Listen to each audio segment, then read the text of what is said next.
السلام عليكم ورحمة الله تعالى وبركاته.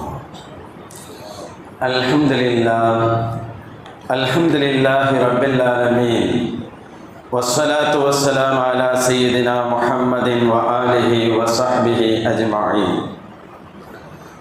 قال الله تعالى في القرآن العظيم: أعوذ بالله من الشيطان الرجيم، بفضل بسم الله الرحمن الرحيم. ولن ترضى عنك اليهود ولا النصارى حتى تتبع ملتهم قل إن هدى الله هو الهدى ولئن اتبعت أهواءهم بعد الذي جاءك من العلم ما لك من الله من ولي ولا نصير. صدق الله مولانا العظيم. قال رسول الله صلى الله عليه وسلم: خير الدنيا والآخرة الصلاة أو كما قال عليه الصلاة والسلام. புகழ் அனைத்தும் அல்லாஹ் ஒருவனுக்கு, அவனது அன்பும் அருளும் கண்மணி முஹம்மது ரசூலுல்லாஹி ஸல்லல்லாஹு அலைஹி வஸல்லம் அவர்களின் மீதும், அவர்களுடைய வாழ்க்கையை பின்பற்றி வாழ்ந்த சஹாபாக்களின் மீதும், பின்னால் வந்த தாபீன்கள், இமாம்கள், நம் குடும்பத்தினர் அனைவரின் மீதும் நிறைவாக நிகழட்டுமாக. புனிதமான இடத்தில் அல்லாஹ்வுடைய வேதத்தின் விளக்க உரையை தெரிந்து கொள்வதற்காக இருக்க வைத்த அல்லாஹ் நாளை மறுமையில் எம்பெருமானார் முஹம்மது ரசூலுல்லாஹி ஸல்லல்லாஹு அலைஹி வஸல்லம் அவர்களோடு அல்லாஹ் அமர வைப்பானாக. இந்த உலகத்தில் வாழும் காலமெல்லாம் ஆஃபியத்தோடும் அவன் நமக்கு அளித்த பாக்கியமான ஈமானோடு வாழுகின்ற உயர்ந்த நசீபை அல்லாஹ் நமக்கெல்லாம் தந்தொருள் புரிவானாக. ஆஃபியத்தோடு வாழக்கூடிய நேரத்தில் அவனுக்கு ஷுக்ர் செய்யக்கூடிய தௌஃபீக்கையும் அல்லாஹ் நமக்கு தந்தொருள்வானாக. இல்லத்திலும் உள்ளத்திலும் அல்லாஹ் இருக்கிற கஷ்டங்களை போக்கி அல்லாஹ் பரக்கத்தை அல்லாஹ் நிரப்பச் செய்வானாக. ஆமீன் ஆமீன். அன்பானவர்களே, இன்று நாம் இந்த வாரம் பார்க்க இருக்கக்கூடிய சூரத்துல் பக்ராவினுடைய வசனத்தின் எண்ணானது 120. 120வது வசனத்தில் அல்லாஹ் சொல்லுகின்ற கருத்து என்ன, அதனுடைய பொருளுரை என்ன என்பதை ஃபர்ஸ்ட் நாம் பார்த்து விடலாம். அல்லாஹ் சொல்லுகிறான்: வலன் தர்தா அன்கல் யஹூது வலன் நஸாரா ஹத்தா தத்தபிஅ மில்லத்தஹும். நபியே நாயகமே, அந்த யூத நசாராக்களுடைய மார்க்கத்தை நீங்கள் பின்பற்றாத வரை உங்களை பற்றி அவர்கள் முழுமையாக திருப்தி அடைய மாட்டார்கள்.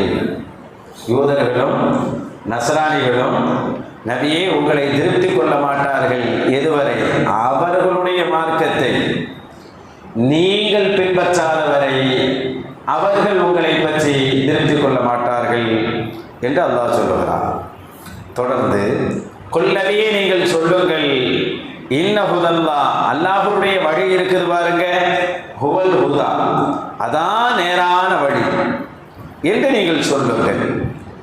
வலையின் இத்தபஅத அஹ்வாஹும் பஅதல்லதி ஜாஅக மினல் இல்ம். நபியே நாயகமே, ஞானம் உங்களுக்கு வந்ததற்கு பிறகு அவர்களுடைய ஆசைக்கு நீங்கள் கட்டுப்பட்டு அல்லது அவர்களுடைய ஆசையை நீங்கள் பின்பற்றினால் மாலக மினல்லாஹி மின் வலியும் வலா நஸீர், உங்களை காப்பாற்றுபவரும் அல்லது உங்களுக்கு உதவி செய்யக்கூடியவரும் எவரும் இல்லை அல்லாஹ்வன்றி என்று அல்லாஹு தஆலா அந்த வசனத்திலே பொருளுரை தருகிறான். அன்பானவர்களே, இதில் பல சட்டங்களையும் பல படிப்பினைகளையும் அல்லாஹு தஆலா இந்த ஆயத்தின் வழியாக நமக்கு சொல்லித் தருகிறான். நபி ஸல்லல்லாஹு அலைஹி வஸல்லம் அவர்களுக்கு அவர்களை நோக்கி ஒரு செய்தி அல்லாஹ் சொல்றான்டா, நேரா அவர்களை பார்த்து சொல்லுகிறான் என்று சொல்லக்கூடாது. அவர்களிடத்தில் தான் அது வருகிறது. அவர்கள் வழியாக இந்த உம்மத்துக்கு சில செய்தி. ரசூலுல்லாஹ்வை அல்லாஹ் விட்டுடுவானா? அப்ப என்ன வசனம் எப்படி முடிகிறது? உங்களுக்கு உதவி செய்யக்கூடிய அல்லது உங்களை பாதுகாக்கக்கூடிய எவரையும் நீங்கள் அல்லாஹ்வன்றி பெற முடியாது என்று சொல்லுகிறானே, இது நபியின் வழியாக நமக்கு ஒரு பாடம் இருக்கிறது. முதல்ல ஒரு செய்தி, யூத நசாராக்களுக்கு ஒரு எண்ணம் இருக்குது, அவங்க மார்க்கத்துக்கு நம்ம எல்லாம் போகணும்னு.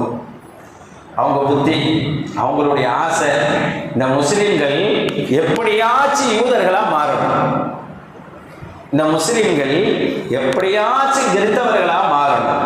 இதுதான் உங்களுடைய எண்ணம் மட்டும் இல்லை. நம்ம அப்படி போனாதான் அவங்க திருப்திப்படுவாங்க என்று அல்லாஹ் சொல்றான். நீங்க அவங்களுடைய மார்க்கத்தை பின்பற்றினாதான் அவங்க உங்களை பற்றி திருப்தி அடைவார்கள், அதுவரை அவர்கள் திருப்தி பெற மாட்டார்கள் என்று அல்லாஹ் தஆலா இந்த வசனத்திலேயே சொல்லுவார். பொதுவாகவே நமக்கும் அல்லாஹ் தஆலாவிடத்துல தான் சட்டங்கள் வந்தது. யூதர்களுக்கும் நஸ்ரானிகளுக்கும் கிறிஸ்தவர்களுக்கும் அல்லாஹ்ட்ட தானங்க சட்டம் வந்துச்சு, எல்லாமே அல்லாஹ்ட்ட தானே வந்துச்சு. யூதர்களுக்கு எதன் வழியாக வந்தது? தௌராத்துங்கிற வேதத்தின் வழியாக வந்துச்சு. கிறிஸ்தவர்களுக்கு இஞ்சிங்கிற வேத வழியாக வந்தது. நமக்கு குர்ஆன் வழியாக வந்திருக்கு. அல்லாஹ் தந்தது சட்டங்கள் சரிதான், அதில் அடிப்படை சட்டம் என்பது தௌஹீத், இது மாற்றமே இல்லை. ஆனால் இந்த யூத நசாராக்கள் அப்படியேவா அதை வச்சிருக்கிறாங்க? அல்லாஹ் கொடுத்த தௌராத்தின் சட்டத்தை அப்படியே பாதுகாத்து வச்சிருக்கிறாங்களா? இல்லை. கிறிஸ்தவர்கள் அல்லாஹ் அவர்களுக்கு தந்த இஞ்சிலுடைய சட்டத்தை பாதுகாப்பாக வைத்திருக்கிறார்களா? இல்லை. ஆனால் எல்லாவற்றையும் அவர்கள் காலாவதியாக்கி அதை குளறுபடி செய்து அதை மாற்றி வைத்து அவர்கள் ஆசைக்கு தோதுவாக வளைத்து வைத்துக் கொண்டு எங்க மார்க்கத்துக்கு வாங்க, எங்களை போல நீங்களும் பின்பற்றி வாங்க, நாங்க செய்யறதெல்லாம் நீங்க செய்யுங்க அப்படின்னு ஆசை மட்டும் வைக்கிறாங்க. நம்ம அப்படி பின்பற்றாத போது பொறாமை கொள்றாங்க. ஆனா உண்மையிலே அவர்கள் இப்ப வைத்திருக்கக்கூடிய சட்டங்கள் அவர்களுடைய அல்லாஹ்வுடைய சட்டம் அல்ல. அவர்கள் இப்ப போகிற பாதை அல்லாஹ்வுடைய பாதை அல்ல. இப்ப இருக்கிற யூதர்களாக இருக்கட்டும் கிறிஸ்தவர்களாக இருக்கட்டும், அது அல்லாஹ்வுடைய பாதை அல்ல. அல்லாஹ் சொல்லுகிறான், குல் நபியை சொல்லுங்கள், இன்ன ஹுதல்லாஹ், அல்லாஹ்வுடைய வழி என்பது ஹுவல் ஹுதா, இந்த இஸ்லாம் தான். இந்த இஸ்லாம் தான் அல்லாஹ்வுடைய பாதை, இதுதான் அல்லாஹ்வுடைய வழி என்று சொல்லுகிறான். மூசா நபி நம்மளுக்கு தெரியும் இல்லையா? பரவலாக கேள்விப்பட்டிருக்கிறோம். அதுபோல ஈசா அலைஹிஸ்ஸலாத்து வஸ்ஸலாத்தை பற்றி நாம் கேள்விப்பட்டிருக்கிறோம். மூசா நபியை கொண்டாடக்கூடியவங்க யூதர்கள், ஈசா நபியை கொண்டாடக்கூடியவர்கள் கிறிஸ்தவர்கள். இதே ஈசா அலைஹிஸ்ஸலாம் காலத்தில் தான் யஹ்யா அலைஹிஸ்ஸலாம் வாழ்ந்தாங்க. யஹ்யா அலைஹிஸ்ஸலாத்துல அல்ல சில 5 சட்டங்களை சொல்லியிருந்தான். போய் உங்க கூட்டத்துக்கு, அதாவது பனி இஸ்ரவேலர்களுக்கு சொல்லுங்க அப்படின்னு யஹ்யா அலைஹிஸ்ஸலாத்திட்ட அல்லாஹ் சொல்லியிருந்தான். அவங்க கேட்டுட்டாங்க, அல்லாஹ்ட்டன்னு கேட்டுக்கிட்டாங்க. ஆனால் சொல்லலை. ஈசா நபிகிட்ட போய் சொன்னாங்க, இப்படி அல்லாஹ் எனக்கு ஒரு 5 சட்டத்தை பனி இஸ்ரவேலர்களுக்கு சொல்கிறான் அப்படின்னு. சொல்லிட வேண்டியதானே அப்படின்னா, சரி அப்படின்ட்டு. இப்போ கொஞ்ச நாள் போனுச்சு, சொல்றதை மறந்துட்டாங்க யஹ்யா அலைஹிஸ்ஸலாம். இப்போ ஈசா அலைஹிஸ்ஸலாம் திரும்ப வந்து, எங்க அல்லாஹ் ஒரு 5 விஷயத்தை உங்கள்கிட்ட சொன்னாங்க இந்த பனி இஸ்ரவேலர்களுக்கு யூதர்களுக்கு, நீங்க சொல்லிட்டீங்களா? இல்லை மறந்துட்டேன் அப்படி. இல்லை நீங்க இப்போ சொல்லுங்க அப்படின்னு. நீங்க சொல்லணும், நீங்க சொல்றீங்களா நான் சொல்லுவேன். ஏன்னா அல்லாஹ் உன்னை சொல்லிட்டா உடனே சொல்லிடணும். நீங்க சொல்றீங்களா அல்லது நான் சொல்லவா? அப்படி நானே சொல்றேன். ஏன்னா அல்லாஹ் என்னை தானே சொல்லணும், நானே சொல்றேன். அப்ப யூதர்களை எல்லாம் திரட்டுங்க, எல்லா யூதர்களும் நீங்கள் பைத்தல் மக்தஸுக்கு வாருங்கள் என்று அழைப்பு தரப்படுகிறது. எல்லோரும் நீங்கள் குதுஸுக்கு வர வேண்டும், பைத்தல் மக்தஸை நிரப்ப வேண்டும் என்று எல்லா யூதர்களும் வருகிறார்கள். யூதர்கள் நிரப்பி இருக்கின்ற போது யஹ்யா அலைஹிஸ்ஸலாம் ஒரு செய்தி சொல்ல போகிறார்கள். அல்லாஹ்விடத்திலிருந்து வந்த கட்டளை, அதை உங்களிடத்தில் சொல்வதற்காக அவர்கள் உங்களை திரட்டி இருக்கிறார்கள் என்று அங்கு சொல்லப்படுகிறது. எல்லாரும் எதிர்பார்த்து நிற்கிறார்கள். அப்போது யஹ்யா அலைஹிஸ்ஸலாத்து வஸ்ஸலாம் சொன்னார்கள், அல்லாஹ் என்னிடத்தில் தனிப்பட்ட முறையிலே எனக்கு வகி அறிவித்தான், பனி இஸ்ரவேலர்களுக்கு 5 விஷயங்களை சொல்லுங்கள் என்று சொன்னான். சரி என்று நான் சொன்னேன், அதை தான் உங்களிடத்தில் நான் சொல்ல போகிறேன் என்று சொல்லிவிட்டு, முதலில் என்ன தெரியுமா? முதலில் அல்லாஹ் உங்களிடத்தில் சொல்ல சொன்னான், நீங்கள் அந்த அஅ்புதல்லாஹ வஹ்தா, அந்த அஅ்புதல்லாஹ வஹ்தா, அல்லாஹ்வை மட்டும்தான் வணங்கணும். வலா துஷ்ரிகு, நீங்க ஷிர்கே வைக்கக்கூடாது. வலா துஷ்ரிகு பிஹி, அவனுக்கு இணையே வைக்கக்கூடாது. அல்லாஹ்வை மட்டும்தான் வணங்கணும் என்று சொல்ல சொன்னான். சொன்னதை நான் சொல்லிட்டேன். இதுதான் நம்மளுக்கும் சொல்லி இருக்கிறான். நம்மள்ட்ட என்ன அடிப்படை? அல்லாஹ்வை மட்டும்தான் வணங்குறது தான் நம்மளுடைய அடிப்படை. யஹ்யா அலைஹிஸ்ஸலாத்து அல்லாஹ் என்ன சொல்றான்?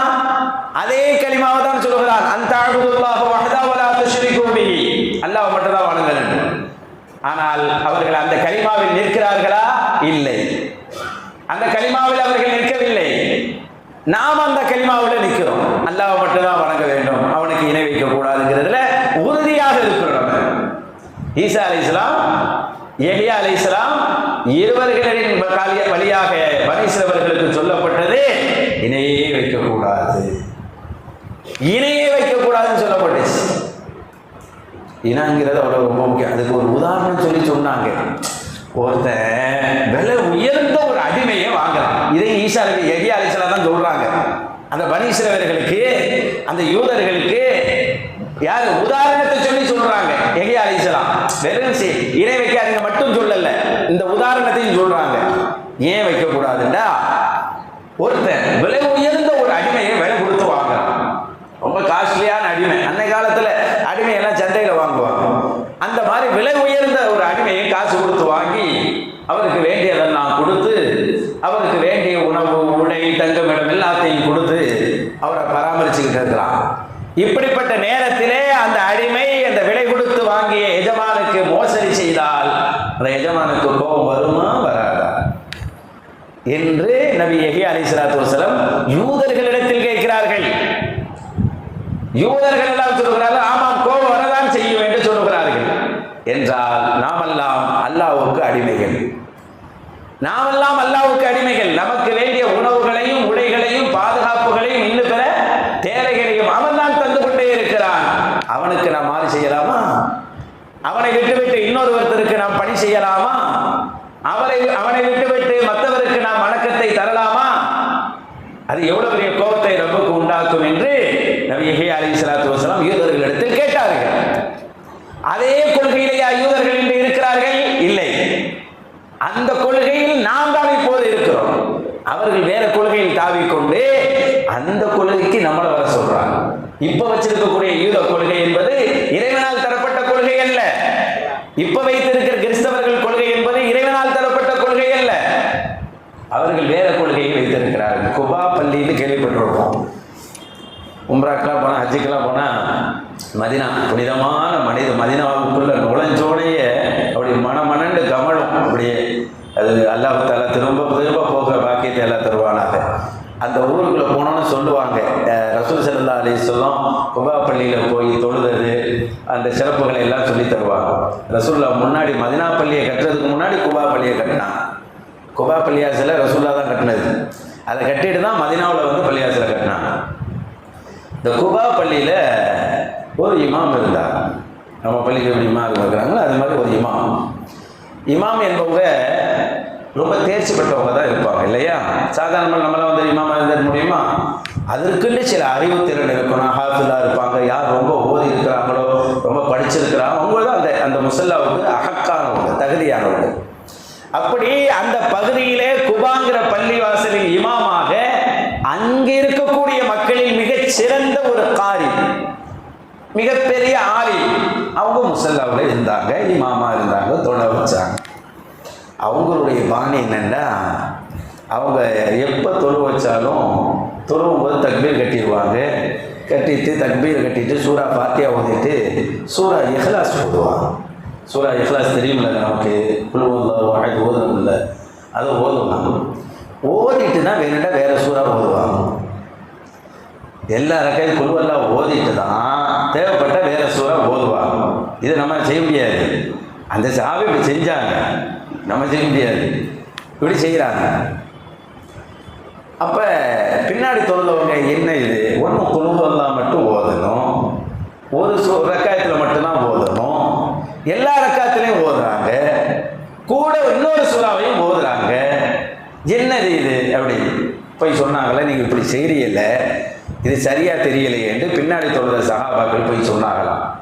அப்போ அவர் சொன்னாங்களாம், எனக்கு இது பழக்கமாகிடுச்சு, இது எனக்கு பிடிச்சி போச்சு, ஒன்று நான் தொலை வைக்கிறேன், இல்லைன்னா நான் தொழுகையிலிருந்து வெளியே வந்துடுறேன். அதாவது இமாமா இல்லாமல் நான் பின்னாடி தொழுகிறேன். என்னை பிடிச்சிட்டு தான் இமாமா வச்சுக்கிறேங்க, இல்லை நான் செய்யறது பிடிக்கலன்னா நான் இமாமத்துல இருந்தா வெளியே வந்துடுறேன், நீங்க யாராச்சும் இமாமா ஆறீங்க, நான் பின்னாடி நின்று தொழுகிறேன் அப்படின்னு அந்த சஹாபி சொல்றாங்க. என்ன செய்யறது? அவங்களால சரி சரி நம்மெல்லாம் என்ன சொல்லுவோம், அப்படின்ட்டா நீங்க இமாமெல்லாம் இருக்க வேணாம் பின்னாடி வாங்கன்றுவோம் நம்மெல்லாம். அவங்களாம் அப்படி சொல்ல மாட்டாங்க. அவங்க என்ன சொல்லுவாங்க, ஆஹா இமாமுக்கு லேசா வந்துட முடியுமா, அப்ப இமாமத்துல அவ்வளோ ரசூல்லா தானே உருவாக்கி உட்கார வச்சிருக்கிறாங்க, நம்மள அவங்களா அப்படி பண்ணது ரசூல்லா, முசல்லாவை நிறுத்துறது ரசூலுல்லா. அப்ப ஒரு தேர்வு பெற்ற ஒருத்தரை தான் ரசூலுல்லா ஆளை பார்த்து தான் போடுவாங்க. இன்னைக்கு மேல காசு கொடுத்துலாம் வாங்க முடியாது, ரசூல்லாவுக்கு தெரியும் யாரை எங்கே வைக்கணும். இப்போ எப்படி இவங்களை போய் நம்ம பின்னாடி வர சொல்றது, இவங்களை பின்னாடி வர சொல்றது சரியா இருக்காது, இவங்க இமாமா இருந்தால் தானே சரியா இருக்கும். ஆனாலும் அவங்க செய்யறதே சரி வரலையே, என்ன செய்யலாம்னு சொல்லி நேராக எல்லாரும் ரசூல் ஸல்லல்லாஹு அலைஹி வஸல்லம் வந்தாங்க.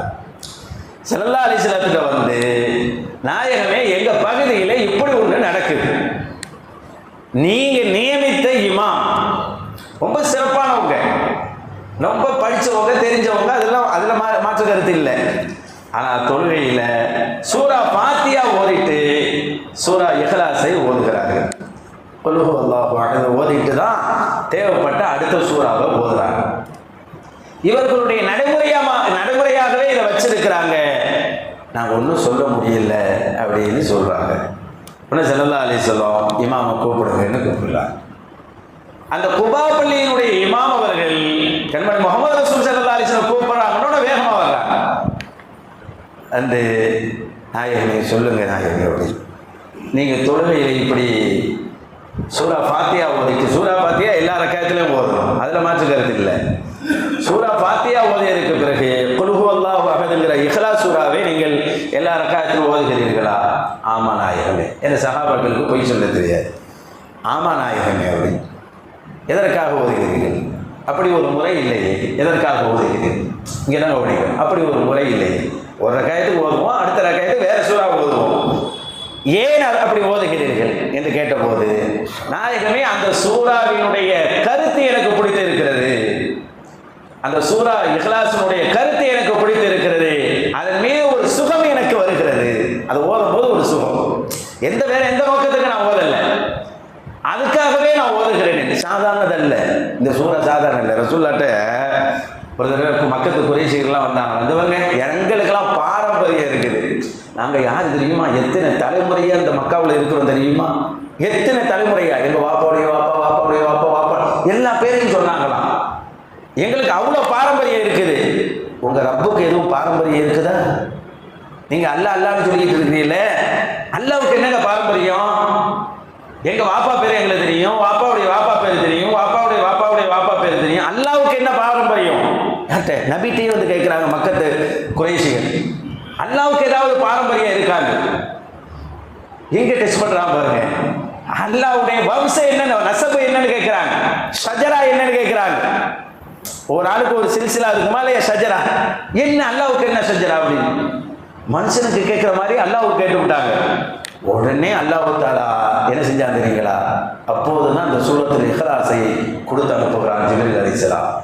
ஜிப்ரீல் அலைஹிஸ்ஸலாத்துடைய வஹீனுடைய மலக்கு தான் ஜிப்ரீல் அலைஹிஸ்ஸலாம், வஹீயை கொண்டு வரக்கூடிய மலக்கு.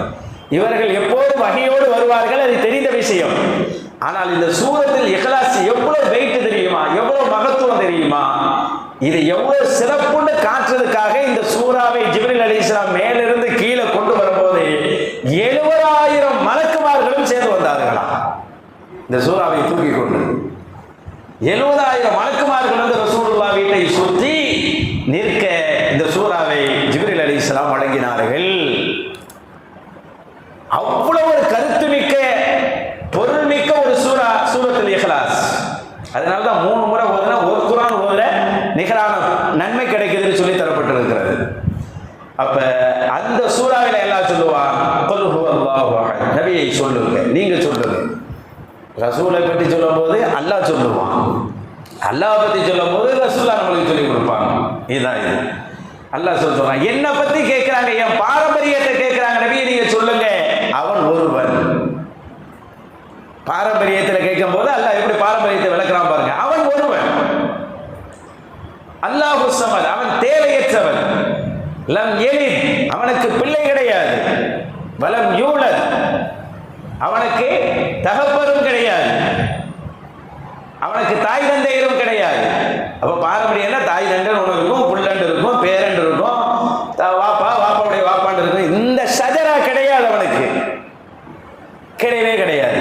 வலம் யகுல்லஹு குஃபுவன் அஹத், எவரும் அவனுக்கு நிகராக இருக்க முடியாது என்ற கருத்தை உள்ளடக்கிய இந்த சூறாவை ஜிப்ரீல் அலைஹிஸ்ஸலாம் கொண்டு வந்து மலக்குமார்கள் படைசூழ உணவு கொடுத்தார்கள். இவ்வளவு அற்புதமான ஒரு சூறா இது. அப்ப பாரம்பரியம் என்ன அல்லாஹ்வுக்கு கேட்கும்போது இதாயா பாரம்பரியம்? மனுஷனுக்கு தான் பாரம்பரியம் வேணும். இந்த பாரம்பரியத்தெல்லாம் விட்டு அப்பாற்பட்டவன் அல்லாஹ் என்று சொல்லுகின்ற தௌஹீதினுடைய உண்மையான தௌஹீதை சொல்றேன், தௌஹீதினுடைய சூறாதான் இந்த குல் ஹுவல்லாஹு அஹதுங்கிற இஹ்லாஸ், சூரத்துல் இஹ்லாஸ். இது எனக்கு ரொம்ப பிடிச்சிருக்கு நாயகனே. இதை ஓதும் போது எனக்குள்ள ஒரு சுகம் வருது நாயகனே, அதனால தான் இதை நான் ஓதுவேன் அப்படின்னு சொல்றான். நியாயப்படுத்தலை. ஏன் ஓதக்கூடாதா? ஓதுனா என்ன? ஒவ்வொரு ரக்காயத்தில் ஓதுனா என்ன? பேச முடியாது. என்ன இறை தூதர் ஸல்லல்லாஹு அலைஹி வஸல்லம் அவங்க தான் ஷாரியர், சட்டங்களை உருவாக்குற அதிகாரத்தை அல்லாஹ் அவர்களுக்கு தான் தந்திருக்கிறான். அப்ப அவர்களிடத்தில் தன்னுடைய ஆசையை, உள்ளே இருக்கிற ஆசையை கரெக்டாக சொல்லி ஆக வேண்டும். மறைத்தெல்லாம் பேச முடியாது. ரசூலுல்லாஹ்ட்ட உள்ள ஒன்றை வச்சுக்கிட்டு வெளியெல்லாம் பேச முடியாது. அதனாலதான் சஹாபாக்கள் உள்ள இருக்கிறத பளிச்சுன்னு சொல்லிடுவாங்க. ரசூலுல்லாஹ் அவர் பளிச்சுன்னு சொல்லிட்டாராங்கிறதையும் முடிவு பண்ணிடுவாங்க. அப்போ உள்ள இருக்கிற ஆசையை அவர் சொல்கிறார்கள், எனக்கு அந்த சூறா வரும்போது ஒரு சுகம் வரும், அதனால் ஓதுகிறேன் நாயகமே என்று சொல்லி முடிக்க ஜிப்ரீல் அலைஹிஸ்ஸலாம் வருகிறார். ஜிப்ரீல் அலைஹிஸ்ஸலாம் வந்து சொல்கிறார், நாயகமே இவருக்கு அல்லாஹ் சொல்ல சொன்னான், ஹுவ ஃபில் ஜன்னா, இவருக்கு சொர்க்கம் ஒன்று, இவர் சொர்க்கத்தில் இருப்பார் என்று அல்லாஹ் இவருக்கு சுப செய்தி சொன்னதாக அல்லாஹ் என்னை சொல்லி அனுப்பி வைத்தான் என்று சொன்னார்கள். இப்ப ரசூலுல்லாஹி ஸல்லல்லாஹு அலைஹி வஸல்லம் அந்த இடத்துல, எந்த இடத்துல ஏன் ஓதுனீங்கன்னு கூப்பிட்டு விசாரிக்க வேண்டிய இடத்தில் நிற்கின்ற ஒரு சஹாபியை நீங்கள் ஏன் ஓதுனீர்கள் என்று கேட்ட நேரத்திலும் கூட அல்லாஹ் அவருக்கு ஜன்னத்தில் இருக்குன்னு சொன்னதை அப்படியே ரசூலுல்லாஹ் எல்லாரும் முன்னாடி சொல்றாங்க, தோழரே நீங்க சொர்க்கவாசி அப்படிங்கிறாங்க. நீங்க சொர்க்கவாசி. அது முறை இருக்கா இல்லையான்னு ரசூலுல்லாஹ் சொல்லி கொடுத்துட்டாங்க. என்ன நோக்கத்தில் செஞ்சாங்க பார்க்கும் போதே அந்த நோக்கம் அல்லாஹ்வுக்கு பிடிச்சிருக்கு, அதனால சொர்க்கவாசின்னு அல்லாஹ் சொல்லிட்டான். ரசூலுல்லாஹி ஸல்லல்லாஹு அலைஹி வஸல்லம் எல்லோரும் முன்னாடி அவரை சொர்க்கவாசி என்று சொன்னார்கள். இது காரணம் தௌஹீதுக்குரிய சூறான்னு சொல்லுவாங்க. அது ரொம்ப தௌஹீதுக்குரிய சூறா, அதனால் அவ்வளவு பெரிய சிறப்பு அவர்களுக்கு கிடைத்தது என்று சொல்லுவார்கள். வரலாற்றில் நம்மளாம் தெரியும், 4 இமாம்கள் இருந்திருக்கிறாங்க. இமாம் ஹனஃபி ரஹ்மத்துல்லா, அபூ ஹனீஃபா ரஹ்மத்துல்லா, அடுத்து சட்டமேதை ஷாஃபி ரஹ்மத்துல்லா, மாலிக் ரஹ்மத்துல்லா, ஹம்பலி ரஹ்மத்துல்லா. இதில் வந்து மாலிக் ரஹ்மத்துல்லா 2வது, ஷாஃபி ரஹ்மத்துல்லா, அப்புறம் அஹ்மது பின் ஹம்பல் ரஹ்மத்துல்லா வரிசையில் சொன்னான். சரி, இதில் மாலிக் ரஹ்மத்துல்லா யாரே? நம்ம இமாமுடைய உஸ்தாத், சட்டமேதை ஷாஃபி ரஹ்மத்துல்லாவுடைய உஸ்தாதுனா மாலிக் ரஹ்மத்துல்லா. புரிஞ்சுக்கிறோம். மாலிக்கின்னு மதுஹப் நீங்கள் மக்காவுக்கெல்லாம் போனால் அந்த மதுஹப்புக்காரவங்களை பார்க்கலாம். அவங்க வந்து ஷாஃபி ரஹ்மத்துல்லாவுடைய உஸ்தாது தான். அவங்க நம்மெல்லாம் ஷாஃபி மதுஹபினுடைய பின்பற்றக்கூடிய நசீப் அல்லாஹ் கொடுத்துருக்கான். பெரிய சீரேவி ஷாஃபி ரஹ்மத்துல்லா. அவங்க உஸ்தாதை பார்க்கும்போதெல்லாம் பரவசமாகிடுவாங்க, ரொம்ப மகிழ்ச்சி ஆடுவாங்க மாலிக் ரஹ்மத்துல்லாவை பார்த்து.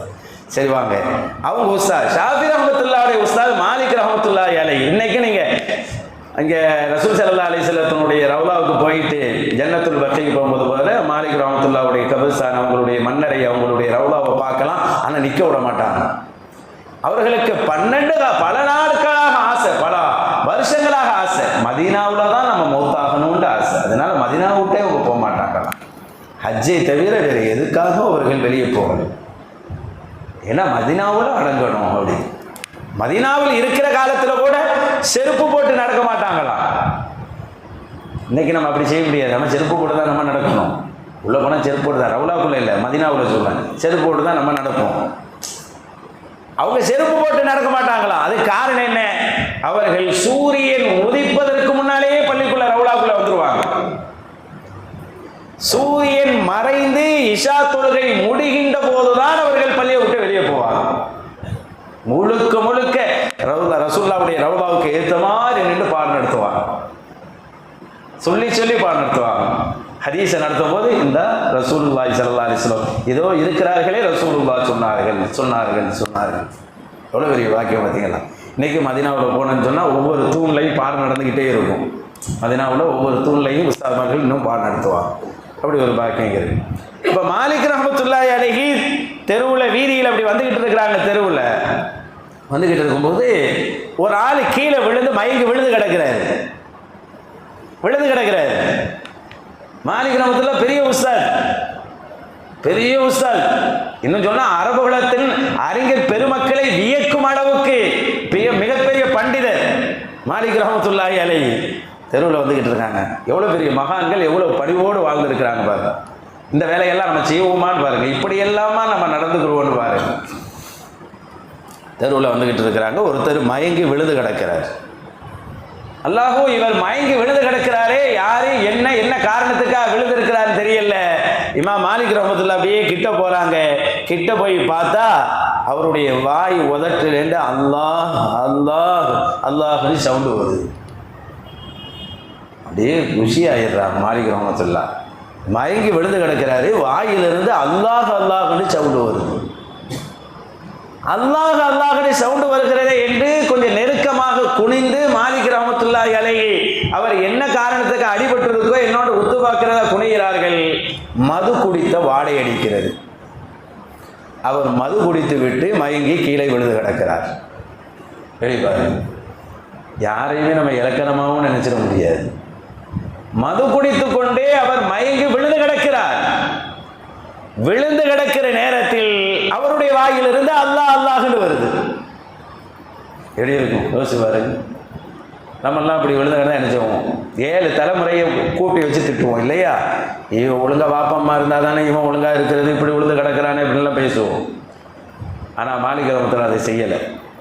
பொதுவாகவே அடுத்தவர்களை இலக்கணமாக நினைக்கக்கூடாது, நம்ம மார்க்கத்தில் சொல்லித்தரப்பட்டிருக்கு. அப்படிதான் ஆயிஷா சித்திக்கு அம்மா மேலே அவதூறு சொல்லப்பட்ட போது ஜெய்னப் அம்மாட்ட ரசூல்லா கேட்டாங்க, ஆயிஷாவை பற்றி நீங்கள் என்ன நினைக்கிறீங்க அப்படின்னு. ஜெய்னப் அம்மாட்ட போய், ஜெய்னப் அம்மா யார்? ரசூல்லாவுக்கு மனைவி. ஆயிஷா அம்மா யார்? ரசூல்லாவுக்கு மனைவி. அப்போ ஒரு வகையில் அவங்க 2 பேரும் சக்கரத்து முறை வருது. ஆனாலும் இன்னைக்கெல்லாம் பார்க்குறோம், எப்படா வாய்ப்பு கிடைக்கும் ஏதாவது சொல்லலாம்னு நினைப்பாங்க. ஆயிஷா அம்மாவை பற்றி நீங்கள் என்ன நினைக்கிறீங்கன்னு ஜெய்னப் அம்மாட்ட சொல்கிறாங்க. ஆயிஷா அம்மா மாதிரி அறிவிலையும் அழகிலையும் ஈடானவர்கள் ஜெய்னப் ரலியல்லாஹு தஆலா அன்ஹு. என்ன நினைக்கிறீன்னு கேட்டப்ப அவங்க சொன்னாங்க, நாயகமே, என் காதால இதுவரைக்கும் ஆயிஷாவை பற்றி நல்லதை தவிர வேறு எதையும் கேட்டதில்லை. என்ன சொல்லியிருக்கலாம்? எனக்கு தெரியல, எல்லாரும் இப்படி தான் பேசிக்கிறாங்கண்டாச்சும் சொல்லியிருக்கலாம். அப்படி சொல்லியிருக்கணுமா இல்லையா? எனக்கு அவங்கள பற்றி ஒன்றும் தெரியல, இதுவரைக்கும் நல்லவங்களா கெட்டவங்களான்னு தெரியல, இப்படியாச்சும் கொஞ்சம் குறை சொல்லியிருக்கலாம். சொல்ல மாட்டார்கள். ஏனென்றால் அடுத்தவர்களை பற்றி நல்லதாக நினைத்தார்கள். அல்லாஹ் சொல்வாலே, இன்ன ஸமஅ வல் பஸர வல் ஃபுஆத். நம்மளுடைய செவியில என்ன கேட்கிறோம், என்ன பார்க்கிறோம், உள்ளத்துல என்ன நினைக்கிற எல்லா நாளை மறுமையிலே குல்லுன் உலாயிக கான அன்ஹு மஸ்ஊலா, விசாரிக்கப்படும் என்று அல்லாஹ் சொல்லுகிறான். அவன் பேசுகிற, பார்க்கிற, நினைக்கிற எல்லாம் விசாரணைக்கு வருகிறான். அதான் ஆயிஷாமா பின்னாடி அவங்கள புகழ்ந்த ஆயத்து வந்ததுக்கப்புறம் சொல்லுவாங்களாம், அல்லாஹு தஆலா ஜைனபை பாதுகாத்து விட்டான் பேணுதலை கொண்டு அப்படின்னு சொல்லுவாங்களாம்.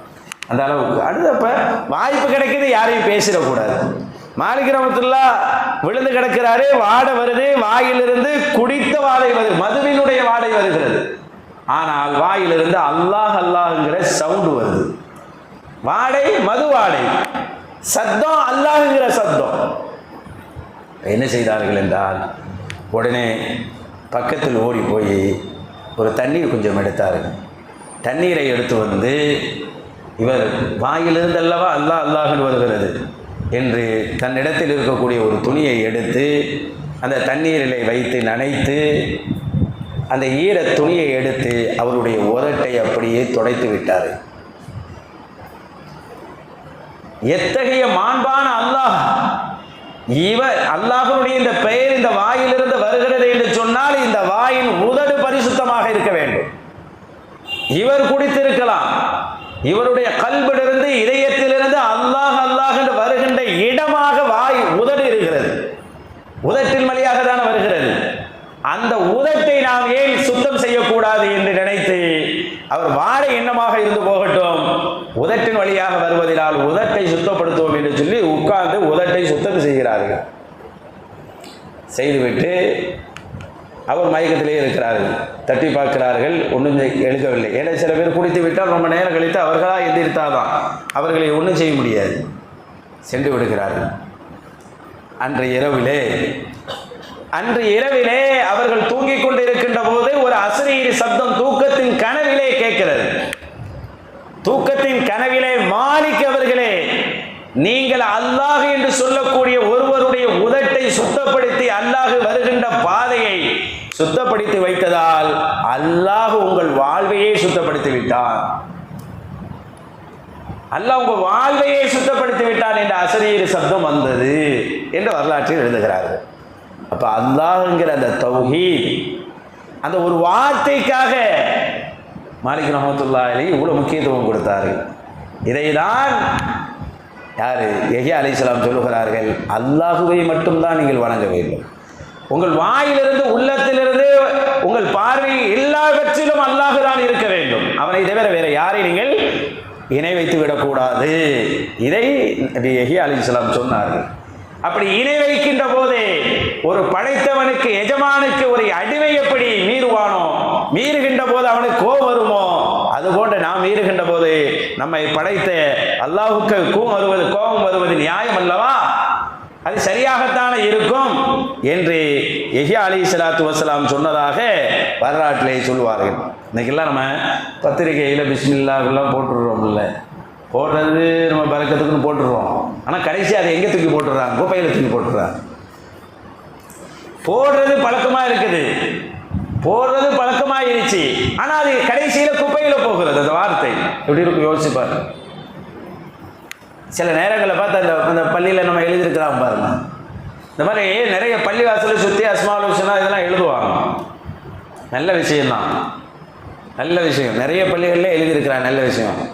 இது சம்பந்தமாக ஒரு சட்டம் என்ன வருது தெரியுங்களா?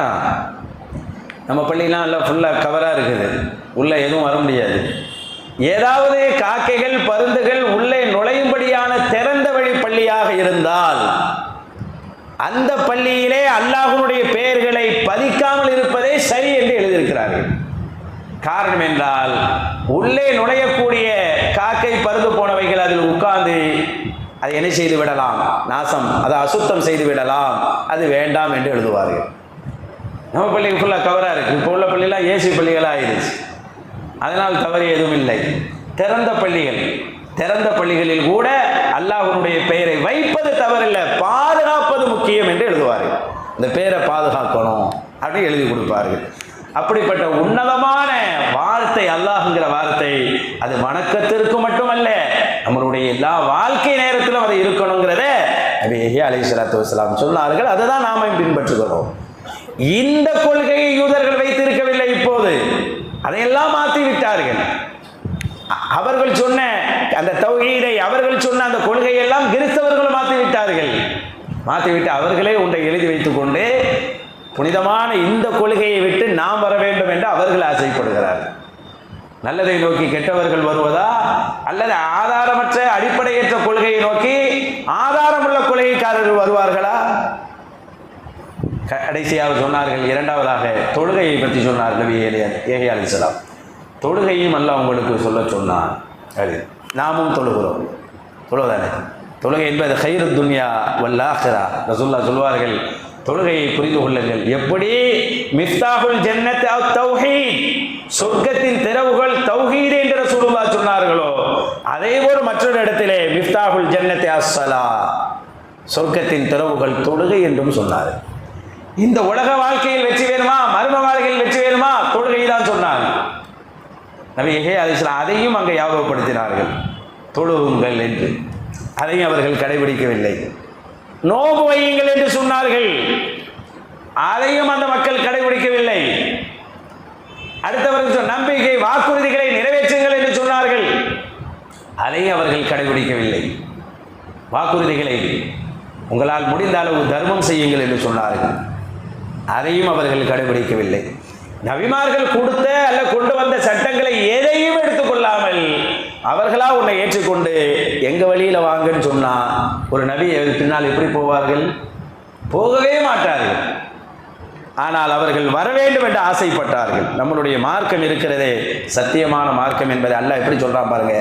வலையினித்தபாத்தாகுவாகும், நீங்கள் அவர்களுடைய ஆசைக்கு நீங்கள் கட்டுப்பட்டால் என்று சொல்வதற்கு முன்னால் அல்லாஹ் அழகான ஒரு வார்த்தையை சொல்கிறான். குல் நபியை சொல்லுங்கள், இன்னஹுதல்லா, அல்லாஹ்வுடைய இந்த வழி இஸ்லாம், ஹுவல் ஹுதா, இதுதான் நேரான வழி.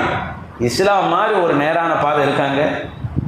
ஒரு வரலாற்றில் சயீத் இப்னு ஜுபைர் ரலியல்லாஹு தஆலா அப்படின்னு ஒரு மகத்தான ஒரு தாபியை நம்ம கேள்விப்பட்டிருப்போம். பெரிய சீதை. இவங்க சயீத் இப்னு முஸைப் ரலியல்லாஹு இருக்கிறாங்க, சயீத் இப்னு ஜுபைர் ரலியல்லாஹு இருக்கிறாங்க. ரெண்டு பேருமே பெரிய பெரிய விற்பனர்கள், தாபீன்களுடைய காலத்தில் வாழ்ந்தவர். இவர்கள் ஹஜ்ஜாஜினுடைய அரசன், கொடுங்கோல அரசர் ஹஜ்ஜாஜ், இவனுக்கு முன்னால் அழைத்து வரப்படுகிறார்கள். யாரு? சயீத் இப்னு ஜுபைர் ரலியல்லாஹு தஆலா. வந்தவுடன் அவன் கேட்டார், ஹஜ்ஜாஜ் கேட்டார், உங்கள் பேர் என்ன அப்படின்னு. அவர்கள் சொன்னார்கள், அன சயீத், என் பேர் சயீத் என்று சொன்னார்கள். பேரை கேட்டால் பேர் தானே சொல்லுவோம். சயீத் என்று சொன்னால் பாக்கியவான் என்று அர்த்தம், பாக்கியசாலி, நல்ல மனிதர், ஸ்ரீதேவி அப்படின்ட்டு அர்த்தம். உடனே அவர் அந்த பேரை மறுத்து சொன்னாராம், இனி நீங்கள் சயீத் என்று சொல்ல வேண்டாம், ஷகீக் என்று சொல்லுங்கள். அவர் ஒரு பேரை மாற்றி வைக்கிறார், பேரை மாற்றி வைக்கிறார். சயீத் கிடையாது, இனி ஷகீக். ஷகீக்னா மூதேவின்னு அர்த்தம், துர்பாக்கியசாலின்னு அர்த்தம். சயீத் கிடையாது, நீங்கள் ஷகீக்னு நம்ம பேர் வச்சுக்கிறீங்க அப்படின்னு. அப்போ அவங்க சொன்னாங்களாம், என் பேரை எங்கள் தகப்பனார், எங்கள் பெற்றோர்கள் முடிவு செஞ்சுட்டாங்க அப்படின்னு சொல்லி முடிச்சிட்டாங்க. அடுத்தவங்க சொன்னான்னா, உங்களை நான் சாகடிக்க போகிறேன், உங்களை நரகத்துக்கு அனுப்ப போகிறேன் அப்படின்னு சொன்னாராம் ஹஜ்ஜாஜ். நரகத்துக்கு அனுப்ப போகிறேன் உங்களை அப்படின்னு. அப்போ அவங்க சொன்னாங்களாம், நரகம் உன் கையில் இல்லையாப்பா, அதுக்கு உன் கையில் இல்லையே, உன் கையில் இருந்தால் நீ கடவுள், நீ கடவுளாக இருந்தால் உன்னையே நான் வணங்கியிருப்பேன். நீ கடவுளாக இருந்திருந்தா நான் உன்னையே வணங்கியிருப்பேன். அப்போ கடவுள் யாரு? நரகம் யார் கையில் இருக்கிறதோ அவன் தான் கடவுள். அப்ப என் ரப்பனுடைய இடத்தில் தான் நரகம் இருக்கிறது என்றால் நீ கடவுள் கிடையாது, உன்னால் அப்படி ஒரு முடிவை எடுக்க முடியாது என்று மிக தைரியத்தோடு சொன்னார்கள். ஏன் இவ்வளவு பெரிய வாக்குவாதம் தெரியுமா? அவர் எடுத்த முடிவுக்கு இந்த தோழர் தாபி, மிகப்பெரிய இறைநேசர் சயீத் இப்னு ஜுபைர் ரலியல்லாஹு கட்டுப்படவில்லை என்பதுதான் அவருக்கு அவ்வளவு ஆத்திரம். நாங்கள் எங்களுடைய சட்டத்திற்கு, எங்கள் அதிகாரத்துக்கு நீங்கள் கட்டுப்பட்டு வாங்கள், நாங்கள் முடிக்கிற எடுக்கிற எல்லா தகவலுக்கும் நீங்கள் கட்டுப்பட்டு வர வேண்டும் என்று தாபியங்களை மிரட்டினார். அந்த மிரட்டலுக்கு கொஞ்சம் கூட அசைந்து கொடுக்கல இந்த தாபி. அதனால் கொலை செய்யப்பட்டார்கள். கொலை செய்யப்பட்டார்களே தவிர இஸ்லாத்தினுடைய இடத்திலிருந்து வெளியே போகல. அவங்களுக்கு இதுதான் நேரான வழியா தெரிஞ்சிச்சு. ஐயோ மிரட்டுறாரு, விட்டுட்டு ஓடி போயிடலாமா, மிரட்டுறாரு கொஞ்சம் விட்டு கொடுக்கலாமா அப்படின்லாம் அவங்க நினைக்கவே இல்லை. அவர் மிரட்டினாலும் சரி, இதுதான் எங்கள் மார்க்கம், இதுதான் எங்கள் வழி என்று உறுதியோடு இருந்தவர்கள் சஹாபா பெருமக்கள், அந்த வழியில் வந்தவர்கள் தாபியீன்கள். முன்னாடிலாம் பார்த்து எப்படி நம்ம மார்க்கம் எப்படி இருந்திருக்குன்றலாம் தெரியும். ஒரு காலத்தில் நம்மளுக்குன்னு தனி கலாச்சாரங்கள் இருக்கிறா இல்லையா? எல்லா விஷயத்திலையுமே பாருங்க, இப்போ தாடி வைத்துக் கொண்டு இருக்கிறோம், அது ஒரு கலாச்சாரம், நம்மளுடைய கலாச்சாரம். நமக்கு ரசூல் ஸல்லல்லாஹு அலைஹி வஸல்லம் மக்காவில் இருக்கும்போது ஒரு பக்கமா தலை வருவாங்க, தலை சீவுற மத்தியெல்லாம். மதீனாவுக்கு போனப்போ யூதர்கள் இருந்தாங்க, அவங்க ஒரு சீகா சீவுனாங்க. இப்போ ஸல்லல்லாஹு அலைஹி வஸல்லம் நடுவில் வாங்க எடுத்து இப்படி சீவுனாங்க. யூதர்கள் ஒரு சீகா சீவுனாங்க, ரசூலுல்லாஹ் நடுவில் வாங்க எடுத்து சீவினார். ஏனென்றால் யூதர்கள் இப்படி ஒரு கலாச்சாரத்தை வைத்திருக்கிறார்கள், நமக்கு ஒரு தனி கலாச்சாரம், நமக்கு தனி ஒரு அடையாளம். அதனால் நீங்கள் நடுவில் வாங்கெடுத்து சீவுங்கள் என்று ரசூலுல்லாஹி ஸல்லல்லாஹு அலைஹி வஸல்லம் காட்டு முகமாக நடுவிலே வாங்கெடுத்து ரசூலுல்லாஹ் சீவினார்கள். சீவனோட தனி, அதில் ஒரு தனி கலாச்சாரம் எடுத்துக்கொண்டார்கள். முன்னெல்லாம் பாருங்க, ஈரான்ல மஜூசிகள் என் நெருப்பு வணங்கில் இருக்கிறாங்க பாருங்க, அவங்கள்ட்ட ரெண்டு வழக்கம் இருந்துச்சு. ஒன்னு என்ன தெரியுங்களா? மழு மழுன்னு வடிச்சிருவாங்க. ரெண்டாவது, கரண்டைக்கு கீழே என்ன செய்வாங்க? கரண்டைக்கு கீழே தான் ட்ரெஸ்ஸை ஊற்றுவாங்க. இந்த ரெண்டு கலாச்சாரமும் ஈரானுடைய மஜூசி நெருப்பு வணங்கில் இருந்துச்சு. நல்லா வடிச்சிருந்தது. கரண்டியை கீழே ஊற்றுவான். அப்ப ரசூலுல்லாஹ் பார்த்தாங்க, அவர்கள் மடிக்கிறார்களா, நீங்கள் தாடியை வளர்த்துக் கொள்ளுங்கள் என்று சொன்னார்கள்.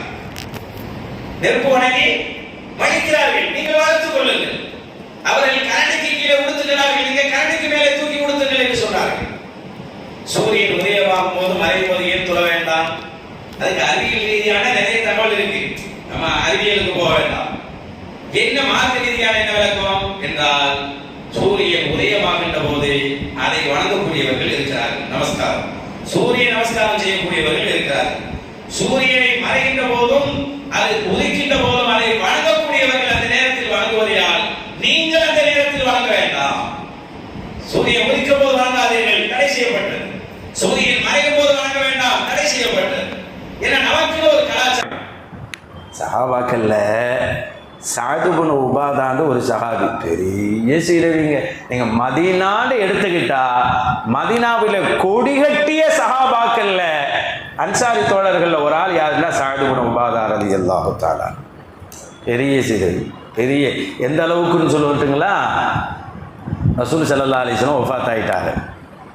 வஃபாத் ஆனதுக்கு பிறகு யார் அடுத்த கலீஃபா, அடுத்த கலீஃபாவை யாரை கொண்டு வருவது?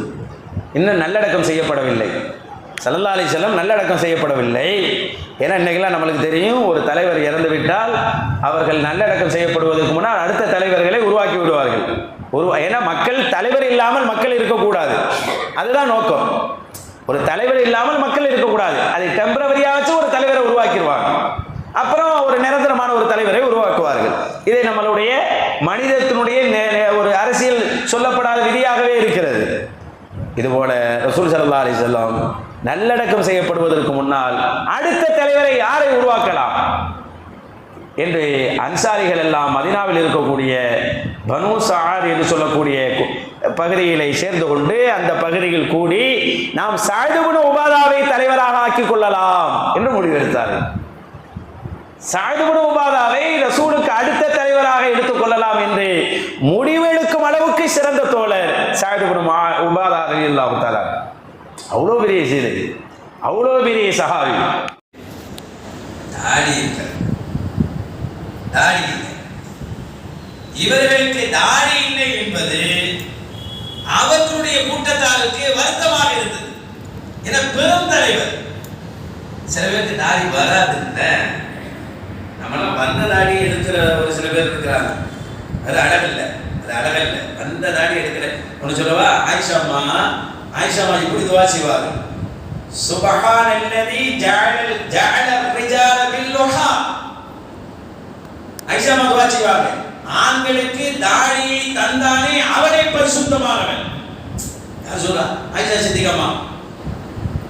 ஆண்களுக்கு தாடியை வைத்து அழகு தந்தானே அந்த அல்லாஹ் பரிசுத்தமானவன் என்று துவா செய்யும் அளவுக்கு ஒரு ஆணுக்கு தாடி அழகு என்பதை ஆயிஷா சித்திகா ரலியல்லாஹு தஆலா அப்படி துவா செய்தார். ஏன்னா தாடி ரொம்ப முக்கியமானது. இந்த சில பேருக்கு தாடியே வராது, பார்க்கலன்னா ஒன்றும் செய்ய முடியாது, அது வேற விஷயம். வந்தவர்கள் தான் இருக்கக்கூடாது என்பது. அப்போது சஅத் இப்னு உபாதா ரலியல்லாஹுவுக்கு தாடி வரவில்லை என்பதற்காக அந்த கூட்டத்தில் ரொம்ப வருத்தப்பட்டார். இவ்வளவு பெரிய தலைவர். இந்த அரபுகளுக்கு சில கம்பீரம் இருக்கு, தலப்பா இருக்கு பார்த்தீங்களா? தலப்பா எங்கிருந்து வந்தது? அரபு நாட்டில இருந்து வந்தது. தலப்பாவுடைய பல இது இருக்குது. இன்னைக்கெல்லாம் நம்ம ஒரு ஆள் நம்ம சேர்த்து தமிழ்நாட்டில் ஈஸியாக கண்டுபிடிச்சிடறோம். பாப்பான்னு கூப்பிட்டா ஷாஃபியாக்கள், அத்தான்னு கூப்பிட்டா ஹனஃபியாக்கள், ஈஸியாக கண்டுபிடிச்சிடறோம். ஆனா அன்னைக்கு பாப்பா அத்தானா கிடையாது. அரபுல எல்லாமே அபுதான். அரபுல நீங்க எடுத்துக்கிட்டீங்கன்னா பாப்பாவும் சொல்ல முடியாது, அத்தாவும் சொல்ல முடியாது. அபுன்னா பேர் இருக்கும். அபுன்னா தந்தை. அது எப்படி கண்டுபிடிக்கிறது? ஹனஃபி ஷாஃபிங்கிறது. நம்ம பாப்பாவை வச்சு அத்தாவை வச்சு கண்டுபிடிச்சிக்கிறோமே. தலப்பா கட்டியிருப்பார்கள். ஷாஃபியாக்கள் கற்ற தலப்பா ஒரு விதமாக இருக்கும், ஹனஃபியாக்கள் கற்ற தலப்பா ஒரு விதமாக இருக்கும். மாலிக்கிற மதகபை சார்ந்தவர்கள் விதமாக கட்டுவார்கள், அப்படி மதகபை சார்ந்த ஒரு விதமாக கட்டுவார்கள். இது எத்தனை பிரிவு கேட்க வேணாம். இன்னைக்கு நம்ம போலீஸ்ல எடுத்துக்கிறோம் சொன்னா அந்த துறையில பாத்தீங்கன்னா ஒவ்வொரு படித்தரமா இருக்கா இல்லையா? இன்ஸ்பெக்டர்ல எடுத்துக்கிட்டா மேல வரை இங்க வரை இருக்குது. எத்தனை ஸ்டார் வாங்கினவங்களா இருக்கா, எவ்வளவு ட்ரெஸ் கோட் இருக்குது, எத்தனை ஸ்டார் குத்திக்கிறாங்க. ஸ்கூல்லேயும் ஒவ்வொரு ஒரு யூனிஃபார்ம் இருக்கா இல்லையா? பிரைமரியா இருந்தா ஒண்ணா இருக்குது, கொஞ்சம் மிடில்ல ஹை ஸ்கூலு அந்த மாதிரி ஒரு ட்ரெஸ் கோட் மாறுதா இல்லையா? அது போன்று ட்ரெஸ்ஸை தலப்பாவை கொண்டு மாற்றினார்கள். தலப்பா என்பதை அரபுகளின் கவசமாக இன்னும் சொல்ல தலை கவசமாக கிரீடமாக நினைத்தார்கள். அன்னைக்கு அந்த காலத்துல தலப்பா மதரசாவில் பிள்ளைங்களாம் ஓத போறாங்கல்ல, ஓத போகும்போது first year second year third year யாரும் தெரியாது. சில பேர் ஃபர்ஸ்ட் இயர் படிப்பாங்க, மதரசாவில் ரொம்ப ஹைட்டா இருப்பாங்க. சில பேர் ஃபிஃப்த்து படிப்பாங்க, இல்லை third year sixth year last year படிப்பாங்க. செவன்த்து ஆர்மி கோர்ஸில் அவங்க ஆள் ஷார்ட்டாக இருப்பாங்க. உள்ளே போகிறவங்க என்ன நினைப்பாங்க, இந்த ஃபர்ஸ்ட் இயரில் படிக்கிற ஹைட்டாக இருக்கு அவர் பெரிய ஆர்மிஷாக நினச்சிருவாங்க. அவருக்கு லாஸ்ட் இயர் இருக்கிற செவன்த் இயர் ஆர்மி கோர்ஸில் அவர் ஷார்ட்டாக இருக்கிறனால அவர் சின்ன பையன் நினச்சிக்குவாங்க. இன்னைக்கு இது பிரச்சனை இல்லை, யார் எப்படி இருந்தா என்ன நம்ம யோசிக்கிறோம். அப்படி இல்லை, அந்த காலத்தில் பெரிய ஆளும் படித்தவர்கள்ட்ட மார்க்க விளக்கம் கேட்க வருவாங்க. மார்க்க விளக்கம் கேட்க வருவாங்க. இவர் தாய்சில் மாணவர், லாஸ்ட் இயர் மாணவர், இவர் கரெக்டாக சொல்லுவாருன்னு ஆளை பார்த்தா என்ன போட்டுடக்கூடாது. இவர் ஹைட்டா இருக்கிறதுனால இவர் தாய்சில் மாணவர் லாஸ்ட் இயர் நினைச்சிடக்கூடாதுன்றவா? அவருக்கு சட்டமே தெரியாது, அவர் ஃபர்ஸ்ட் இயர் ஸ்டூடெண்ட் இல்லை. ஏன்னா லாஸ்ட் இயர் ஸ்டூடெண்ட் ஆள் ஷார்ட்டா இருக்கிறாரு. இதை விளக்கி கொடுப்பதற்காகவே ஃபர்ஸ்ட் இயருக்கு ஒரு தலப்பாக, லாஸ்ட் இயருக்கு வேறு தலப்பாக. மதரசாக்கு இல்ல, ஃபர்ஸ்ட் இயருக்கு ஒரு தலப்பா இருக்கும், செகண்ட் இயருக்கு ஒரு தலப்பா இருக்கும், லாஸ்ட் இயருக்கு ஒரு தலப்பா இருக்கும். இந்த தலப்பா கட்டியவர் தான் லாஸ்ட் இயர். ஓதி கொடுக்கிற உஸ்தாத்மார்களுக்கு வேற தலப்பா இருக்கும். என்ன சொல்ல வர்றாங்க, யாரிடத்திலும் இன்னைக்கு போலி டாக்டர் சொல்றாங்களே, மார்க்கம் சொல்ல தெரியாதவர்களிடத்தில் மார்க்கம் படிக்காத ஒருவரிடத்தில் போய் மார்க்கத்தை கேட்டா அவங்க விளங்குனதை சொல்லி விடுவாங்க. தப்பான குழப்பம் வந்து அதனால் தலப்பாகையை ஒருத்தர் போய் நீ ஆரிமான் செய்தா அவர் கோவம் வந்து வேற யார் அப்படின்னு கேட்கிறார். தலப்பாகையை வைத்தே கண்டுபிடிக்கக்கூடிய கலையை சொல்லி கொடுத்திருந்தார். இந்த தலப்பா கட்டியிருந்தா படித்தவர்கள் ஆலிம்கள் என்று தலப்பாகையை வைத்து பாடம் நடத்தினார்கள். வரக்கூடிய மார்க்க விளக்கம் கேட்கக்கூடியவர்கள் வந்து அந்த தலப்பா வச்சு இவங்க தான் ஆலிம்கள் அறிஞர்கள் கண்டுபிடிச்சு அவங்கள்ட்ட போய் பத்துவா கேட்பாங்க. எவ்வளவு அறிவு பாருங்க. தலப்பாகையில் அவ்வளவு வேலை செய்திருந்தார். அந்த காலத்தினுடைய அப்பாசிய கலாபத்தில் கொடையிட்டு போனது. இன்னைக்கும் அன்னைக்கு ஒரு மிஸ்ருடைய நிலை எப்படி இருந்துச்சு, இன்னைக்கும் ஜனாத்துல பட்டைய கலப்பு சிறப்பா இருக்கிற மிஸ்ரீங்கள் தான். அரபகத்திலாம் அவர்களுக்கு வேலைக்கு இன்னும் எடுத்துக்கிறாங்க. மிஸ்ரீனா எல்லா இடத்துலையும் ஃபேமஸ் தான். அவ்வளோ அழகா ஓதுவாங்க, அவ்வளோ அழகான இல்மர் அவங்கள்ட்ட மிஸ்ரி. ஆனால் ஒரு கட்டத்தில் அவர்கள் நாட்டிலேயே தாடி வளர்க்க முடியாமல் போனது.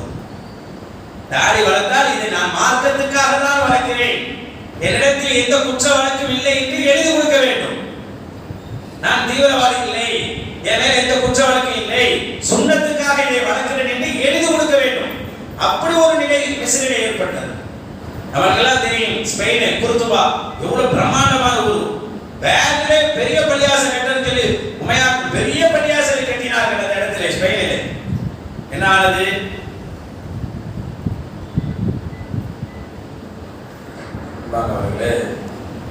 அப்படிப்பட்ட குருத்துபாவில் 1400 தூண்களை வைத்து பிரம்மாண்டமான பள்ளிவாசல் ஒன்று கட்டினான். 360 மாடங்கள் வச்சான். இன்னைக்கெல்லாம் பள்ளிவாசல்ல மாடங்கள் வைத்து கட்டுறோமே, இது அங்கிருந்து வந்த மடம் தான். அது ஒரு நாளில் உதிக்கிற சூரிய வெளிச்சம் ஒரு மாடத்தில் வருகின்ற அளவுக்கு நயத்தோடு கட்டினான். இந்த மாடத்தின் கோட்டை வழியாக சூரியன் பள்ளிக்குள் வரும் அப்படின்னு சொல்லி 360 நாளைக்கு 360 மாடங்களை வைத்து கட்டினார். ஆனா இன்னைக்குள்ள நிலை என்ன, குருத்துபாவில் போயிட்டு வரக்கூடிய அறிஞர்கள் சொல்றாங்க, இன்னைக்கு போய் கூட்டமா சேர்ந்து தொழ முடியாது. ஏனென்றால் பயணத்துக்கு போகக்கூடிய டிராவலர்கள் அவங்க தொழுதுக்கலாம். பார்த்து சொன்னால் பதில் சொல்றதுக்கு ஆள் இல்லாத ஒரு நிலை இன்னைக்கு ஆயிடுச்சு. ஆனாலும் அங்கே தொழுது ஒருவர் சொல்லுகிறார், அங்கே தொழுது விட்டு நாங்களும் அந்த தொழுகையில் சுபஹான ரப்பில் ஆலா என்றுதான் சொல்லணும். அத்தனை ஆயிரக்கணக்கான மனிதர்கள் தொழுகின்ற போதும் மகத்தான என்னுடைய ரப்பு பரிசுத்தமானவன் தான். இன்னைக்கு பாங்கு சொல்ல முடியாத நிலையில் குருத்துபா இருக்கின்ற போதும் மகத்தான என் ரப்பு பரிசுத்தமானவன் தான் என்று சொல்லுகிறமே. இதனுடைய தஸ்பீஹின் பொருள் எனக்கு இப்போதுதான் தெரிந்தது என்று அந்த அறிஞர் சொல்லுகிறார். அப்ப இவ்வளவு திறன் படைத்தவர்கள் இஸ்லாமியர்களா போய் இருந்திருக்கிறார். ஒன்ன வச்சு ஒன்று கண்டுபிடிக்கிறது தனக்குன்னு தனி கலாச்சாரம். அது போலதான் தாடி என்பது இஸ்லாத்தினுடைய தனி கலாச்சாரம். ஏனெல்லாம் நெருப்பு வணங்கள் தாடியை மழித்தார்கள்.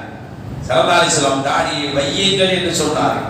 அவ்ஃபிருல் லஹிய, நீங்கள் தாடியை விட்டு விடுங்கள், அதை நீங்கள் அப்படி வளர்வதற்கு விட்டு விடுங்கள் என்று சொன்னார்கள் ரசூலுல்லாஹி ஸல்லல்லாஹு அலைஹி வஸல்லம். ஆனால் சஅத் இப்னு உபாதா ரலியல்லாஹுவுக்கு தாடி வளரல. கூடியிருந்த அவர்களுடைய கூட்டத்தினர்களுக்கு வருத்தமாக இருந்தது, இவ்வளவு பெரிய தலைவருக்கு தாடி இல்லையே. அவர்கள் சொன்னார்கள், எங்கள் தலைவருக்கு தாடிக்காக தாடி வரும் என்று நினைத்திருந்தால், தாடி வரும் என்று ஒரு நிலை இருந்தால் அதற்காக எங்கள் முழு பொருளாதாரத்தை நாங்கள் செலவழிப்போம். எங்கள் தலைவருக்கு தாடி வர வைப்பதற்காக எவ்வளவு பணம் கேட்டாலும் எங்கள் கலெக்ட் பண்ணி நாங்கள் என்ன செய்வோம், எங்கள் தலைவரின் தாடி வருவதற்காக நாங்கள் கொடுப்போம் என்று சொன்னார்கள். அந்த அளவுக்கு தாடியை நேசித்தார்கள் என்றால் ஏன் ரசூலுல்லாஹி ஸல்லல்லாஹு அலைஹி வஸல்லம் சொன்னார்கள், தாடி என்பது இந்த உம்மத்தார்களுக்கு உண்டான தனி கலாச்சாரம், இதுதான் நேரான பாதை. அதுதான் அல்லாஹ் சொல்றான், நபியே நீங்கள் சொல்லுங்கள், இன்னஹுதல்லாஹ், அல்லாஹ்வுடைய இந்த இஸ்லாம் மார்க்கம் இந்த பாதை இருக்கா, இதுதான் ஹுதா, இதுதான் நேரான பாதை. அவர்கள் இன்னைக்கு ஒன்றை ஏற்றுக்கொண்டு தாடியை வலிப்பதும் கரண்டை கீழே ஆடை இழுத்துக் கொண்டு போவதும் இது இவர்களாக உருவாக்கினர். இதை பின்பற்ற வேண்டாம், அவர்கள் ஒன்றை செய்கிறார்கள் என்று நம்ம பின்பற்ற வேண்டிய அவசியமே இல்லை என்று ரசூலுல்லாஹ் சொல்லுவாங்க. இன்னும் சொல்லணும்டா, இதுதான் நேரான பாதை மட்டும் ரசூலுல்லாஹ் சொல்லல, இதுல அழகானதையும் ரசூலுல்லாஹ் சொல்லி கொடுத்தாங்க. சஹாபாக்கள் மார்க்கத்துல கட்டளைன்னு ஒண்ணு இருக்கு, கட்டளை கடமைன்னு ஒண்ணு இருக்கு, அழகுன்னு ஒண்ணு இருக்கு, மிக அழகுன்னு ஒண்ணு இருக்கு. மிக அழகானதை சஹாபா பெருமக்களுக்கு ரசூலுல்லாஹி ஸல்லல்லாஹு அலைஹி வஸல்லம் சொல்லி கொடுத்தார்கள். வத்தபிஉ அஹ்ஸன மா உன்ஸில இலைக்கும் மின் ரப்பிக்கும், உங்கள் ரப்பு உங்களுக்கு எதை தந்தானோ அல்லது எது உங்களுக்கு அருளப்பட்டதோ அதில் மிக அழகானதை நீங்கள் பின்பற்றுங்கள் என்று அல்லாஹ் தஆலா சொல்லவும் செய்தான். சஹாபாக்கள் மிக அழகானதை தான் பின்பற்றினார். ஒரு தடவை உமர் இப்னு கத்தாப் ரலியல்லாஹு தஆலா அவர்கள் ஒருத்தருக்கு தர்ம வேலை கேட்டாட்டு சூப்பரான குதிரையை ஒன்று கொடுத்துட்டாங்க. சூப்பர் குதிரை கொடுத்துட்டாங்க. கொடுத்துட்டு அவங்க போயிட்டாங்க. கொஞ்சம் 2-3 நாள் கழிச்சு பார்த்தா அந்த குதிரையை ஒருத்தர் மார்க்கெட்டில் வச்சு வித்துக்கிட்டு இருந்தார். மார்க்கெட்டில் சில நேரத்தில் இந்த ரமதானில் இந்த அரிசி இதெல்லாம் வாங்கிட்டு போவாங்க, இல்லை கையில் வாங்கிட்டு போய் அங்கிட்டு போய் கடையில் விற்றுருவாங்களா இல்லையா. ஒரு 10 கையில் சேர்ந்தோடனே அதை ஒரு கடையில் போய் லேட்டாக கொடுத்து விற்றுருவாங்க, இல்லை அரிசி ஒரு கடையில் கொண்டு கொடுத்துருவாங்கல்ல. இப்போ பழக்கம் இருக்குல்லங்க.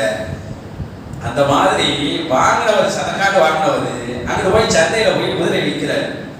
இந்த குதிரை அன்னை காலத்தினுடைய தர்மம் எப்படி இருந்துச்சுன்னா, தனக்கு எது ரொம்ப பிடிக்குமோ அதை தான் கொடுப்பாங்க.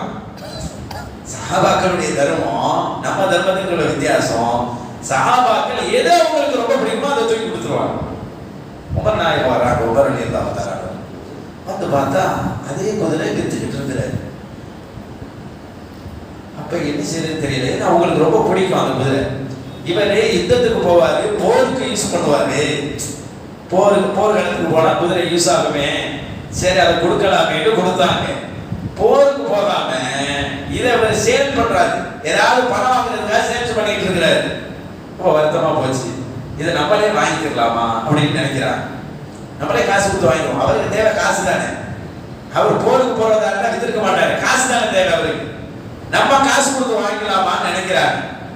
மனசு கஷ்டமா இருக்குது, எப்படி வாங்குவது பாருங்க, எப்படி வாங்குவது. அல்லாஹ் சஹாபாக்கள் சொன்னாங்க, வத்தபிஉ மா அஹ்ஸன இலைக்கும் மின் ரப்பிக்கும் மா உன்ஸில இலைக்கும் மின் ரப்பிக்கும், மிக அழகானதை நீங்கள் பின்பற்றுங்கள் என்று சொன்னதற்காக உமர் இப்னு கத்தாப் ரலியல்லாஹு அன்ஹுடைய மனதில் நெருடலாக எப்படி வாங்குறது கொடுத்தது. சரி ஸல்லல்லாஹு அலைஹி வஸல்லம் போகலாம் வர்றாங்க. உமர் இப்னு கத்தாப் ரலியல்லாஹு அன்ஹு முஹம்மது ஸல்லல்லாஹு அலைஹி வஸல்லம் வர்றாங்க. நாயகமே, நான் ஒரு குதிரையை ஒருவருக்கு சதகாவாக கொடுத்தேன். அவர் அதை எடுத்து போய் மார்க்கெட்டில் விற்பனை செய்கிறார். அந்த குதிரை ரொம்ப பிடித்தமான குதிரை தான், தர்மத்துக்காக பிடித்ததை கொடுத்தேன். அவர் போருக்கு பயன்படுத்தாமல் விற்பனை செய்கிறார். பணம் தான் அவருக்கு தேவை என்று இருக்கிறது. இப்போது என் கேள்வி என்னன்னா, நான் அதை விலை கொடுத்து வாங்கலாமா நாயகமே என்று கேட்கிறார்கள் உமர் இப்னு கத்தாப். ரசூலுல்லாஹி ஸல்லல்லாஹு அலைஹி வஸல்லம் சொன்னார்கள், வேண்டாம், அதை வாங்காதீர்கள் என்று சொன்னார். கொடுத்ததை நீங்கள் வாங்கவே வேண்டாம் என்று சொன்னார். நீங்கள் எப்போது நீங்கள் அதை தர்மமாக கொடுத்து விட்டீர்களோ அதை திரும்ப வாங்கவே வேண்டாம் என்று சொல்லிவிட்டார் ரசூலுல்லாஹி ஸல்லல்லாஹு அலைஹி வஸல்லம். என்ன வழிமுறையை கற்றுக் கொடுக்கிறார்கள் பாருங்கள். இந்த தத்துவமும் இந்த இங்கிதமும், இந்த இங்கீதம் என்பது இஸ்லாத்தில் மட்டும்தான் இருக்கிறது. இது போன்ற இங்கீதத்தை யூதத்துல பார்க்க முடியாது. கிறிஸ்தவர்கள் இந்த இங்கிலத்தை இப்ப இருக்கிற இந்த இங்கிலத்தை பார்க்க முடியாது. இது ரசூல் ஸல்லல்லாஹு அலைஹி வஸல்லம் கற்றுக் கொடுத்த இங்கிலம். ஏன் ஆளுங்கள் விளக்கம் தருவாங்க? சப்போஸ் நாம போய் அந்த குதிரையை வாங்கினா என்ன ஆகும்? அவர் 1000 ரூபாய்க்கு அந்த குதிரையை விற்கலாம் நினைச்சிருக்கிறான்னு வச்சுக்கிறேங்க. நம்ம தான் கொடுத்தோன்னு வச்சுக்கிறேங்க. நம்மளே போய் அதை கேட்டா, சரி இவர் தான் தர்மம் தந்தாரு, இவருக்கு ஏன் 1000 ரூபாய்க்கு விற்கிறீங்க, 800 ரூபாய்க்கு கொடுத்துடலான்னு வருவார். வேற ஆளா இருந்தா 1000 ரூபாய்க்கு விற்பாரு. நம்மள்ட்ட அவர் தர்மம் வாங்கி போனதுனால என்ன செய்வாரு? 800 ரூபாய்க்கு வந்துருவாரா இல்லையா? இவர்கிட்ட போய் என்னத்தை போட்டு 1000 ரூபாய் கொடுத்து, அப்ப மீதி 200 ரூபாய், அப்ப 200 ரூபாய் நம்ம திருப்பி வாங்கின மாதிரி வருதா இல்லையா? அப்ப கொடுத்ததை திருப்பி வாங்குற ஒரு நிலை வருகிறது. அதனால அதை நீங்கள் வாங்க வேண்டாம் என்று முஹம்மது ரசூலுல்லாஹி ஸல்லல்லாஹு அலைஹி வஸல்லம் சொல்லி கொடுத்தார். இது முறை. அதே போல இன்னும் ஒரு செய்தியை சொல்லி நிறைவு செய்கிறேன். அம்மார் இப்னு யாஸிர் ரலியல்லாஹு தஆலா அவர்களை பற்றி நமக்கு தெரியும். மிகப்பெரிய சஹாபி. அவர்களுடைய தந்தையார் யாஸிர் ரலியல்லாஹு, அவர்களுடைய தாயார் சுமையா அம்மா ரலியல்லாஹு தஆலா. இஸ்லாத்திற்காக முதலாக உயிரை கொடுத்த பெண்மணி இல்லையா? மிக சக்தி வாய்ந்த ஈமானை வைத்திருந்தார்கள். அப்படிப்பட்ட தம்பதிகளுக்கு பிறந்த அற்புத குழந்தை தான் அம்மார் ரலியல்லாஹு தஆலா. அம்மார் ரலியல்லாஹு தஆலா ரசூலுல்லாஹ் முன்னறிவிப்பு செய்தார்கள், இந்த அம்மாரை அல்சாத்தியமான ஒரு கூட்டம் கொலை செய்யும் என்று சொன்னார். அல்சாத்தியம் உள்ள ஒரு கூட்டம் இந்த அம்மாரை கொலை செய்யும் என்று ரசூலுல்லாஹ் முன்னறிவிப்பு செய்தார்கள். இப்படிப்பட்ட மகத்துவமான ஒரு மாமனிதர் தான் அம்மார் இப்னு யாஸிர் ரலியல்லாஹு தஆலா. ஒரு தடவை ரசூலுல்லாஹ் பார்க்க வரும்போது வீட்டுல இருந்து வந்ததுனால வீட்டுல இருக்கிற பெண்கள் ஏதோ கலர் பண்ணி தூங்கி இருப்பாங்க, என்னமோ நடந்துட்டு கலர் ஏதோ வேலை செஞ்சாங்களே, கை உள்ள குங்குமம் சாயம் இருக்கு, கை 2 பக்கம் குங்கும கலர், இந்த குங்கும பொடியினுடைய சாயம் 2 கையில ஒட்டிருக்கு. சில நேரத்துல மருதாணி போட்டு விட்டா மருதாணி ஒட்டிக்கிறோமா இல்லையா? சில பேர் மனைவிக்கு போட்டு விடுற சொல்லி கையெல்லாம் மருதாணி ஒட்டிக்கிறோம், உள்ள ஒரு நில சிக்கல்லாம் வந்துடும். அது மாதிரி குங்கும பூ சாயம் உள்ள கையில ஒட்டிருக்கு. ரசூலுல்லாஹ் வந்தாரு, ஸல்லல்லாஹு அலைஹி வஸல்லம் வந்து அஸ்ஸலாமு அலைக்கும் என்று சொல்றாங்க. அம்மார் இப்னு யாஸிர் ரலியல்லாஹு. ஸல்லல்லாஹு அலைஹி வஸல்லம் சில நேரங்களில் ஸலாத்துக்கு பதில் சொல்ல மாட்டார்கள் வெளிப்படையாக. ஏனென்றால் அவர் செய்யக்கூடிய இந்த செயலை திருத்திக் கொள்வதற்காக ரசூலுல்லாஹ் சில நேரம் வெளிப்படையாக பதில் சொல்ல மாட்டார். ஸல்லல்லாஹு அலைஹி வஸல்லம் அம்மார் ரலியல்லாஹு ரொம்ப பிடிக்கும். இப்படி சொன்னான ரசூலுல்லாஹ் பதில் சொல்லவில்லை, குடித்து கொண்டார்.